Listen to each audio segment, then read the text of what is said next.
Welcome to Alignment Adventures, a podcast where we explore what it means to live a fulfilling, aligning, and present life. I'm your host, Lindsay Tanner, and I'm so dang glad you're here.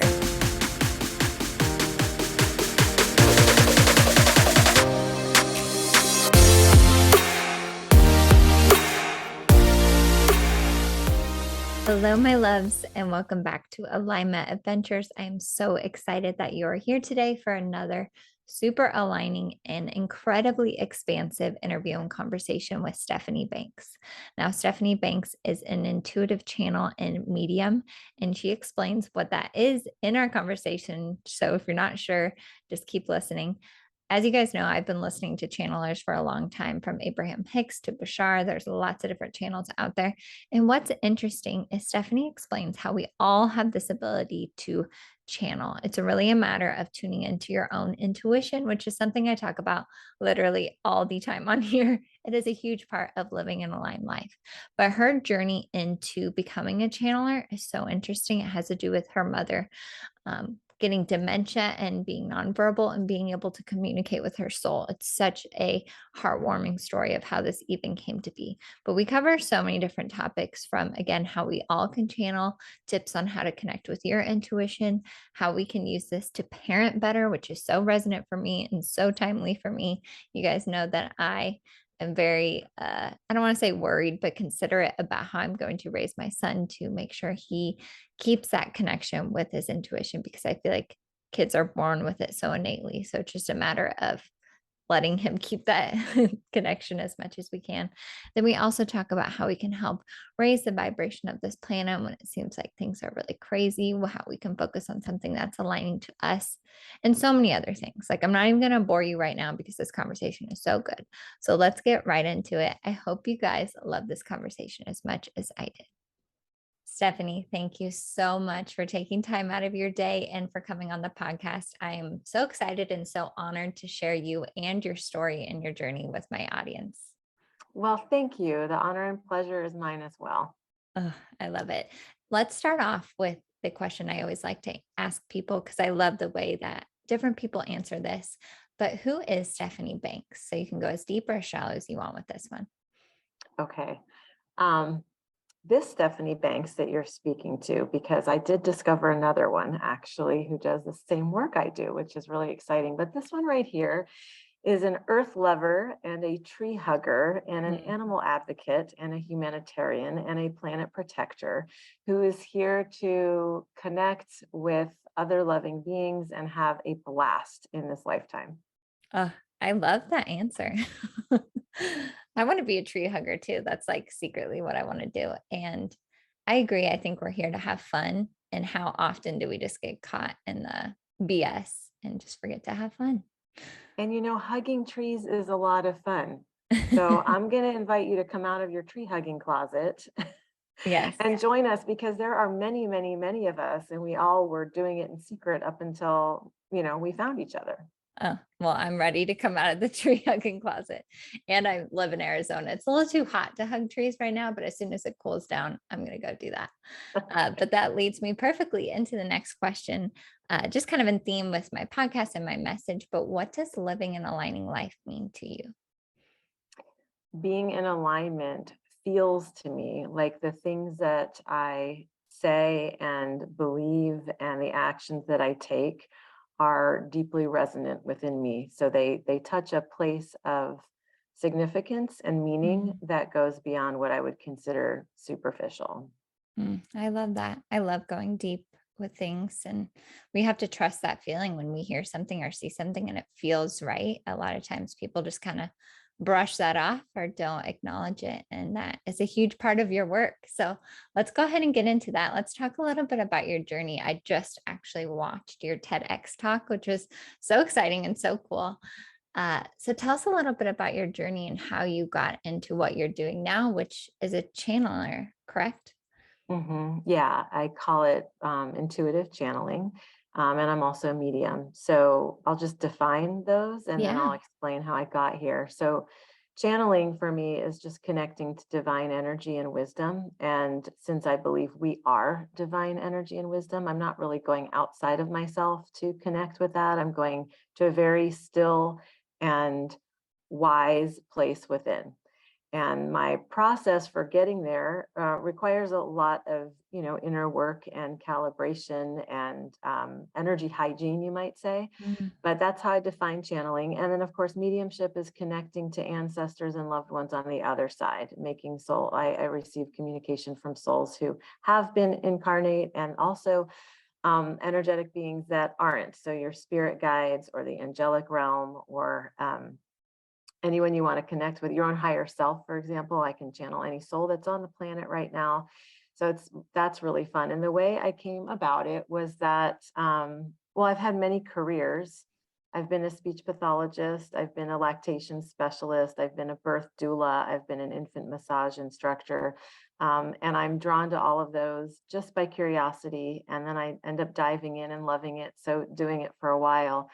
And, about, I don't know, a little over 15 years ago, my mom had received a diagnosis of frontal temporal dementia, which is a type of dementia that affects younger people. She was in her 50s when she started having the symptoms of it. And with any type of dementia, your ability to communicate is compromised. The pathways in the brain start to break down or break apart or disconnect. And so she was having a really hard time connecting with us. Her verbal communication wasn't always making sense. She wasn't always understanding what I was trying to communicate to her. And I needed to find a way to transcend what we have understood to be normal communication so that I could stay connected with her and understand what she needed, and stay in that in a better place, because it's frustrating when you can't communicate with someone. It's frustrating for both parties. So I had a friend at the time, my best friend, who was, I say was because she's on the other side now, but she was a very gifted channel, and she channeled my mom for me. And I got to hear from my mother's soul what she needed, what our relationship was really all about in this lifetime, how I could support her. It was amazing. I'm getting the chills while I tell you about Me it, because too. it's totally, it Amazing. totally changed everything. How I saw her, how I interacted with her, how I was able to show up in service to her. And we ended up, for the remainder of her life, having beautiful, profound moments and connection that I don't believe we would have had in the same way if I hadn't been able to hear from her soul. And so, knowing that, feeling that, and experiencing that, I decided I am going to figure out how to do this as well. It changed my life. There's endless ways to apply this work. So I started getting trained. I took channeling classes, actually. I also studied under Sonia Choquette, who is a world-renowned Mm. psychic medium. I took all of her trainings that she offers. And here I am doing it, loving it, living into the beauty of it. Uh, yeah, full body chills. As you're telling that, even though I heard the story on your TEDx talk, hearing it again, it's just incredible. And what a beautiful example of something that is so perceivably devastating that so many people can relate to. And you got one of the most beautiful gifts that you could give to your mother and then to so many people around you as well. I just think that's so beautiful. But it makes me think, a lot of people may find themselves in that situation, or maybe they want to connect with someone who's passed, or I know you even connect with children. Like when you said you're a birth doula and a lactation specialist, like I was literally just pumping because I had my son 2 months ago. So I was like, how like divine is this timing and everything? Crazy. Amazing. But do you think that anyone can connect with, people that have passed, or maybe they're small children that can't communicate in the way that we define communication at I some point? absolutely do. Yeah, it's absolutely the core of my belief system, because attuning in that way just requires, in my opinion, a heart, which of course we have, and intuition, which we also have. There's nobody walking the planet that doesn't have intuition. There's just a lot of people walking the planet that don't use it or don't trust it. So that's it. That's, connecting in that way is, I believe, through heart communication, and then trusting what is coming through as true and as meaningful for you. So yes, you can channel the sweet soul of your baby, the souls of your parents, even if they're living and embodied. Your pets, I channel animals all the time. I channel trees. There's essential energy, beautiful soul energy all around us. And yes, we are part of it. We're not separate from it. Mm, so beautiful. And what a comforting thought. And I agree that's one of my core beliefs as well. And scientifically we can prove that we're all just energy, right? So do you believe it's just like kind of tapping into those subtle energies, which it's like a muscle we have, we just forgot that we have it, right? Yeah, a lot of my clients who are rediscovering their intuitive gifts have shut them down as children because they didn't live in families that supported that, or maybe they had, there's so many different types of abilities intuitively. So maybe they had clairvoyance or a clairaudience, or they were able to kind of predict some things or have a sense Mm, for things that went beyond what their parents or their culture or their religion was comfortable with. So they learned that that was not an acceptable part of themselves, and they shut it down. But the good wow. news is that it doesn't go away. We can mute it, we can ignore it, but it's there for when we're ready to tap back in. And we're at a time on the planet right now where this massive awakening is taking place. It's deeply uncomfortable, deeply distressing, yet here we are, and we are Mhm. tapping into the gifts that we have not used, or that we have deemed to be not real because they don't come from the left side of the logical mind. Yeah. But there's so many who are sharing and more openly expressing the truth of their gifts, and we're all benefiting from it. Mm, so beautiful. And I agree. I mean, I guess it's always kind of been crazy, but it does seem extra crazy right now. I'm sure everyone feels that energy. And it does seem like we're in this time where we're shifting from, yeah, more like logical thinking to more intuitive based thinking. And that's a big part of my message as well. Like when I started tapping into my intuition and like seeing what gifts came from following that voice, it was just so magical. I was like, I got to share this with everyone. So, do you have any tips? Because I think what's hard for people, like you said, is trusting that voice. Mhm. Maybe first finding that voice and then learning how to trust that voice. Do you have any tips for people like to just starting out on how to tap into their intuition and how to start trusting that voice? Yeah, and you're absolutely right. The first piece that we have to kind of get better at is the discernment. So the voice of intuition operates on a subtle realm. It's Mm, not insistent and shouty and grasping. So our job is really to align our energy to that more subtle energy. And that's not easy in a very loud culture where fear is predominating, and we are, everything is screaming and yelling and exclamation points and all capital letters, thing like that. 100%. So the way I teach it is, there are different feelings in the body with regards to the voice of ego versus the voice of Mm, intuition. And the voice mhm, of ego, we all know how that feels. It feels oftentimes tight, constricting, fear based, worrisome, danger, danger, danger. It's a feeling that we often get with it. And each of us will feel that a little bit differently in our bodies. I feel that as a tightness in my heart. mm, And then the voice of intuition, I feel in my body as an opening of my heart and a softness. Some people experience a warmth. mm, Um, your body is a really wise vessel, and it will never, ever give you the incorrect information. Again, mm, we're just training ourselves. We've been trained to ignore it or override it, but you can rely on it to tell you which voice is which energy is ego versus intuitive. And then you can choose what you're mhm, going to lean towards.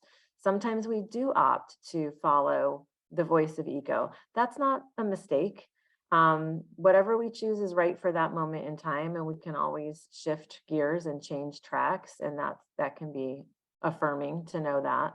But that's what I would recommend first, is to practice getting clear on which one is which one, and then you can hone your intuitive muscle in a variety of ways. Beautiful. And like you said earlier, a lot of people experience it at a young age. And you said like clairvoyance, clear audio. I've heard those words before. I'm not like super familiar with them. So is that, from my understanding, means that sometimes you can hear the message, sometimes you can feel it. There's different ways that it can communicate with you. It's not always just words, correct?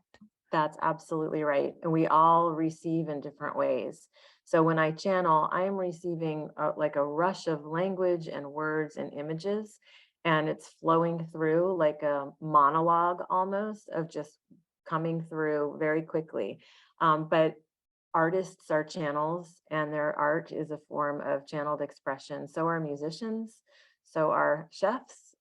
There are so many ways to channel, and my way is just my flavor of it. But yes, people have it, they're able to see images sometimes, as I mentioned. You can kind of hear things as well. Um, a knowing, like you said, in your body, the sensory experience of it, lots of different ways. Yeah. It always makes me think of, and I've mentioned this before on the podcast, the Disney movie Soul. I don't know if you've seen it,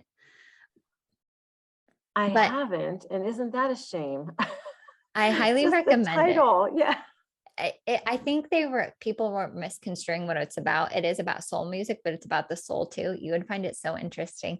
And I was really proud of Disney, like mainstream media, for like going into these topics like consciousness and stuff. But what happens in the movie is like, yeah, when people get in the zone, they call it, they like transport to different like time and space, and their soul goes somewhere else. So it just always makes me think of that. And you're right. Like it can be a variety of things that get us into that channeling state, like whatever your hobbies are, whatever really just makes you feel alive. That's what living in alignment means to me. It's like finding that thing that just lights you up and takes you to a different time and space. Yes, exactly. So I highly recommend Soul if anyone out there hasn't watched that yet. Such a good one. But here's a selfish question for me, which is probably not selfish, but since I do have a new 2-month-old baby, and that is something I think about a lot, is how can I, help him grow up to not face so many of the things that we are going through, like how we, are unconditioned of all these things. So do you have any tips for that, on like really fostering an environment for children to help them connect with I mean, I feel like they're so natural at it anyways. So I guess not blocking them from doing it or not Mhm. conditioning them out of it. Do you have any tips for that, for raising kids? Well, keeping in mind that it's a lifetime pursuit, Yeah, I and you know. have plenty of time to make lots of mistakes, which we Yeah. all will, because that's kind of the beauty of the Yeah. relationship. Um, just you asking that question already places you in such a beautiful position of open-heartedness. What I believe about parenting, and I have 3 teenagers, so pray for me. But what I believe about parenting is that we used to we were taught this paradigm that we are the authorities on Mm, our children, and we are in charge, and the teachers, and know best, etc. And I would only agree with the part of that when it comes to their safety. mm, Of course, you want an adult to be in charge of a child's safety and be forward thinking and in protection of them. The yeah. rest of it, however, I don't really subscribe to, because our kids are actually here, um, not under us or under our control, but as their own beings, and their own learners and their own teachers. And I have learned so much and continue to learn so much from my children. And I recommend just staying very open to what each moment's potential has to Mm, teach you, because you are, and I am, and every adult is a factor of their environment. We have been conditioned. Your child will be too, conditioned yeah. in whatever ways. It's just a given. But wherever we can create a little more space and say, I just told you that things are like that because of this. But the truth is, I don't really know if they're Yeah. like that for you. What's true for you? And we can start those conversations even before they are able to fully express themselves verbally, Yeah. because it's the energy of openness and receptivity that we want them to feel. And you said something earlier that is right on, spot on, and which is, I feel like our greatest role is to get out of their way, Mm, hmm. keep them safe, provide them with all the opportunities that we can possibly offer, and then step aside so that they can do their own exploration and investigation and determinations of what's right for them. I love that perspective. It feels right, like you said, and that is such like a mainstream way of looking at parenting is that you're in charge, you're the authoritarian, you tell them what to do. But it's really just a matter of, like you said, creating an environment that's safe so they can kind of express themselves. And I've always had this feeling too, especially with my son, like as soon as I got pregnant, that he is going to teach me way more things than I'm going to teach him. Like I've just had that feeling all along. And, I've heard other channels and other intuitive people say that we choose our parents and we choose this lifetime. Like, have you had any experience with that when you talk to different souls about them choosing this lifetime and them choosing to come here? Because that's another thing I think about is like, why do we do this? Why do we come here and forget all these things?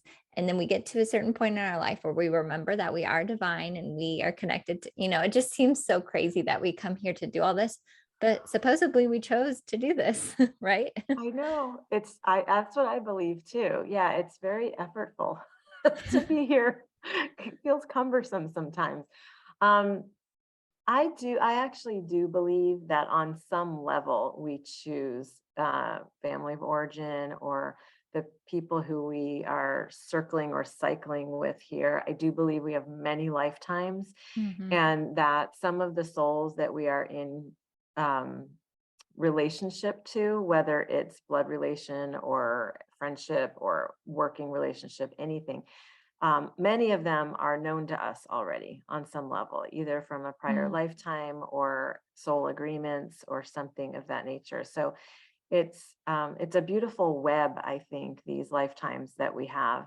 And I channel for a lot of parents, and parents who have kids as young as yours and parents who have grown children and everything in between. And it's very enlightening and illuminating to hear from the soul of one's child what they need, how you can support them, and what they're here to unfold. Because Hmm. we, through our conditioning, we can only see things in a certain way until we're willing to open up to what we can't see or what we don't yet know. And that can be really transformational, to hear what these precious souls who came through us, but are not ours, Hmm. need, and what their soul is here to do and how it's here to unfold and teach us and show us a new way, because we truly are moving into a new way of being on the planet. And we're at these choice points where, are we going to choose to continue to be a destructive species, and extractive, and a culture that is, damaging, or are we going to be replenishing and resourcing the planet so that it can sustain life in harmony? And those are big things we are grappling with. And the children that are coming in now, I feel very strongly, are here to support that. Oh, that's so beautiful. And I agree. It does seem like these generations, as they continue on, like we see these small shifts. So it's going to be interesting to see as they grow up what it's going to be like for them. We do see, like you've said, so many. I guess it's what you focus on, right? Like if you turn on the news, you see so many crazy things happening. But at the same time, it does seem like we're going through this huge transformation. So do you have any like tips or advice for the rest of us souls going through this time? Like, how do we navigate this and how do we help raise the vibration of the planet? I feel like that's a common thing that you hear, but it's definitely something we need for this Mhm. planet. Well, first, I would say it's really important to limit what you bathe yourself in Mhm. terms of information, and choose really, really carefully where you get your information. And not enough of us are doing this, which has led to a lot of the issues that we're having right now. And then when I say limited, I really mean, like, it's okay to go days or weeks without watching the news or bringing Yes. in the external world events. Because for those of us that are affected by it, which I would argue is the majority of us, because how can you see such pain and suffering and not feel on some level? It does dampen the the vibrational field that we know is necessary to bring about healing and restoration. Hmm. So we don't want to contribute in that way of the density. We want to see other possibilities. We want the visionaries to show us what is possible and then follow along with that. So that's what I would say first and foremost. And I myself have had a hard time with that. I can get lost scrolling, and then before I know it, I'm in tears. I'm absolutely in despair. I'm no good to anybody. And Yeah. that can last a while. So don't do that. Yeah. Stay informed to the extent that you can activate in some way. For me right now, given elections coming up, et cetera, that's where I activate. So I'm writing letters, postcards, making phone calls, getting on phone banking. There's so many things that you can do, none of which are like fun. I'll be clear about that. Yeah. But if we don't find an action that is in service to what breaks our heart, Yeah. then it's a helpless feeling otherwise. So I would encourage everybody to find what breaks your heart and serve into Mm, that arena. So you feel like you're doing something. If you love animals, then get involved in the animal advocacy. yeah. There's so many arenas, and we all need to come together because we are wired for connection, and we are wired to be in community and collective service to one another. And now is absolutely the time to do that. And then the last thing I would say is, if you're not taking amazing care of yourself, Mm, find a way to do better there. Nothing is perfect, and there's no perfection expected or possible. But if you're not, the field that we each hold internally is pretty much everything. So if you're not a calm body in the sea of chaos, then you're part of the chaos. So yeah. do what you need to do to be a centered, calm presence and body, whatever that means to you. And it's different things to different people. Those are beautiful, beautiful tips. I love that. And it reminds me of a quote I heard, like, you can do anything, but you can't do everything. And I think that's a common thing that happens nowadays with the mass amount of information we get from social media and the news. Like, you just get so lost in despair, and you're like, there's so many things wrong, and you feel like you can't help it all, which is such a low vibe feeling, because I think you're right. We're wired to connect and help each other. So when you feel like you can't help anyone, that is just an awful place to be in. So I love that idea of just picking what aligns with you, like what cause really resonates with you the most, and focus on that. Like, you don't have to fix everything. Like, we didn't come here to fix everything. You probably came here to fix one specific thing, or maybe a group of things. So I think that's a great tip for people. And then I also love the idea of self-care, because I, Mm, I believe too, we all kind of create our own reality. And we think a lot of times change is in the external, which it can be, but it truly is rooted in the things we do internally, right? Like, that's how we start massive change, is working on ourselves internally, which is the paradox of it all, because we don't, our reality seems so external to us. I hope yeah. that makes sense. Yeah, it makes sense. And it is very true. And we are so much less effective when we are operating from the leftovers, I will call it, Mm, whatever, just dredging up the last little bit of energy or offering that we have, rather than operating from a place of overflow. yeah. And it's not hard to do self-care, it's just a habit. Yeah. And it's actually really quite fun. For me, self-care includes time in nature. It is amazing for Mm, me to be out in nature. It includes exercise, not obsessively so, but just enough for it to be fun and a little bit challenging. It includes my animals, my dogs, time, with other animals, wildlife, meaningful conversations, dark chocolate, I always say, because mm, that is definitely on my me too. on my self-care list. Love dark So chocolate. dancing, joy, whatever those things, we're here for that on Yeah. this beautiful planet with every possible sensory pleasure available. We're here for that. Totally. We came here, I believe, to enjoy those little things, and we just get so lost in the perceived big things. But going back to the basics of just taking care of yourself and doing what feels good. So I love that. Well, I just have a few more questions for you, to Sure. respect your time. what is like one piece of advice, I guess and we've kind of doubled into a lot of advice you've given people, but someone like just starting off on this journey, maybe just starting to connect with their spirit or the spirits around them. Do you have one piece of advice for people kind of stepping into this journey? My advice would be find moments, create moments of space. I won't call it meditation Mm, because some people, feel like they're just really bad meditators. But space, just get some space, some time where you're not near technology that's going to ding or ping or vibrate, and you have minutes just by yourself, just to connect to your breath, to your heart, to your body, to your presence. Start there. It's okay. It's not, it's the purpose isn't like to stop your thoughts, just the purpose is to get quiet, to get still yeah. for a little bit. That's where we actually can be reached and supported by the energy that exists all around us. Mm, I love that. That feels so resonant for me. And I know that's when I get into like receptive mode, when I just allow myself some time and space, like such a Yeah. beautiful gift. So thank you for sharing that. And two, how can people work with you personally or connect with you? And we can link everything in the show notes, but how can they work with you?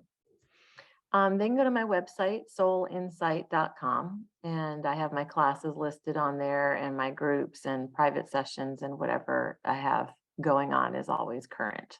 Perfect. I love that. And then a new question I've started asking people because I'm so curious, but, and you kind of already mentioned this, but what is your most aligning activity right now in this time and space? Like, what is the thing that is bringing Mm. you the highest joy and excitement? So right now I'm talking to you from my sweet spot in Ohio. I Ooh. live in Florida. Florida is really hot and it's summer there 9 months out of the year. So I don't, getting out in nature for me is much less comfortable than say up here in Ohio where I'm from. So I made space and time for me to come up here for a week, do my work, and I've been hiking every day Mm, out in the forest, and that's my gift to myself is that time. I look forward to it even when I'm feeling a little tired and I'm wondering, should I do that? The forest always calls me, the trees always talk to me. I always feel better after being in that beautiful natural energy. So that's my answer to what I'm doing right now in this moment for myself. I love that. And I'm sure it's starting to look like fall there. Here in Arizona, we don't get fall, and I miss fall so much. So that sounds magical. We don't get fall either. In Florida, I mean, but yes, in Ohio we do, and I miss the change of seasons. Yeah, you guys have very similar weather than we do. Yes. Well, it's quite a bit drier where Yes. you are, but Yeah. So funny. And my dad right now is visiting from Florida. So synchronistic, all these things. Okay. I said that was my last question, but now I have one more just because I feel like this is fun for people to do going out in nature. How can we like connect with the trees in nature? Is it the same way you mentioned earlier, just like tuning into your heart when you're around them? well, I'm going to say it again, Lindsay. We hug them. We hug the trees. Yes. I love it. So when I hug a tree, I place my heart against the tree. I Mm, actually make a conscious effort because this wise organ, of the heart that is so intuitive and so yes. intelligent, placing it against nature like that is also so intelligent. And nature has this beautiful way of draining out whatever we Mm, don't need. You don't see animals or plants in nature like hoarding, like we do as humans, or taking up more than what they need. They know what they need, they store the rest.